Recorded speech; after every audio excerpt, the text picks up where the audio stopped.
mechanics of performing challenge you. For instance, you've got to be mic'd. Right. You've got to be lit. Okay. They've got to stop for something that has nothing to do with you. Right. Like well, you as a stage actor, you go on, and the show must go on, and you keep going. But when you're shooting for a film, you can be stopped for any number of 100 reasons that have to be achieved for the scene, for you to succeed in that scene. That's right. It's hard. Sometimes I like to do things without saying cut. Say just do them a couple times in a row, and or if when you think you have it, you tell someone, okay, now you can do whatever you want. Now you have it. Mm-hmm. But there's all kinds of problems. I mean, we were talking about body mics before. Yeah. When I first had a body mic on, I was like, wow, this is weird. Something strapped on my leg. You know, the mic pack, this thing, for those of you who don't know, this mic pack right here has got to be hidden somewhere on you. That's right. And it's often put on a little beige-colored strap, a little pocket in it. It might go around your waist, on your thigh, on your ankle, or something like that. Right. And sometimes it falls down, and then people see it, and then they see your mic pack. Now they can digitally make it disappear, or you can put it, you know, if you have a coat, you can put it in your back. One movie I made, which was a very low-budget film,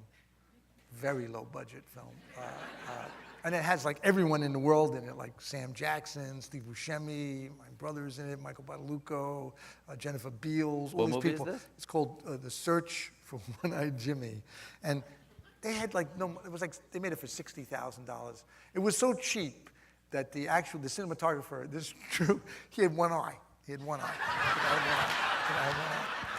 He had one eye. One eye. We had no dressing rooms. We had like towels in between. So my brother cajoled me into doing this, and I said, all right. And I had to do this big monologue, and they said, well, they're going to give me a wig, and the wig was terrible. And I was like cutting the wig myself, and I had to play this guy who was a disco dancer, and I had to do this big disco dance while I do this like, I don't know, 6-page monologue, and he's doing this whole disco dance. And I used to go out disco dancing, so I kind of knew how to do it, and so the guy's strapping me, and I was doing not a full split, but I slid into, because I used to be able to do it, a half split, like a half split. Like a hurdler's? Yeah, like, this is on the side, and this is like that, you know, and like a James Brown, and then do this could move, you come back up? And then come back up. Wow. Right, so I did the thing, so I said, the guy's strapping me, and he says, and they don't have, it was low budget, right? So the guy doesn't have like the Velcro snap, you know, doesn't have the thing that attaches to it.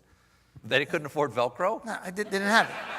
So I'm looking at the guy, and the guy's putting it around because I had tight pants on. He couldn't have it here.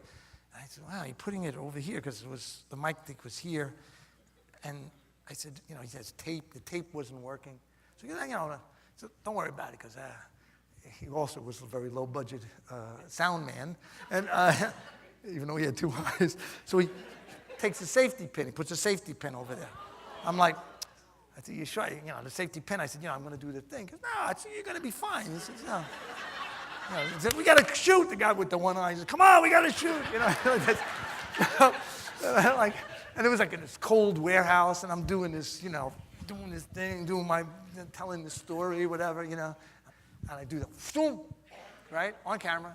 The thing opened up, went right in my ass, the safety pin. And you actually see it like on camera. I went like, like this. I was like, yeah! Did the whole thing, finished the thing. I was so pissed off when it was over. I said, come over here. I said, come over here. I said, the guy said, get my wallet. Get my wallet. I had the pin still in my ass, I said, here's money. I said, get some Velcro, I said, get some alcohol. I said, and I had to take my thing down and like pull it out of, it was small, but it went right in. And ever since then, I'm like, nothing around that area, no more.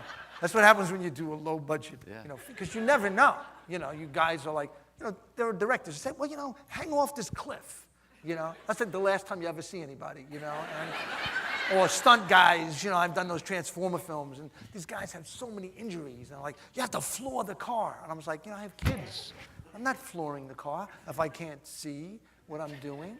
I always tell them, I say, if I get hurt, I tell the stuntmen now, I said, even if I'm on my last legs, I said, I'm going to come for you. I said, and I'm going to hurt you worse than I'm hurt.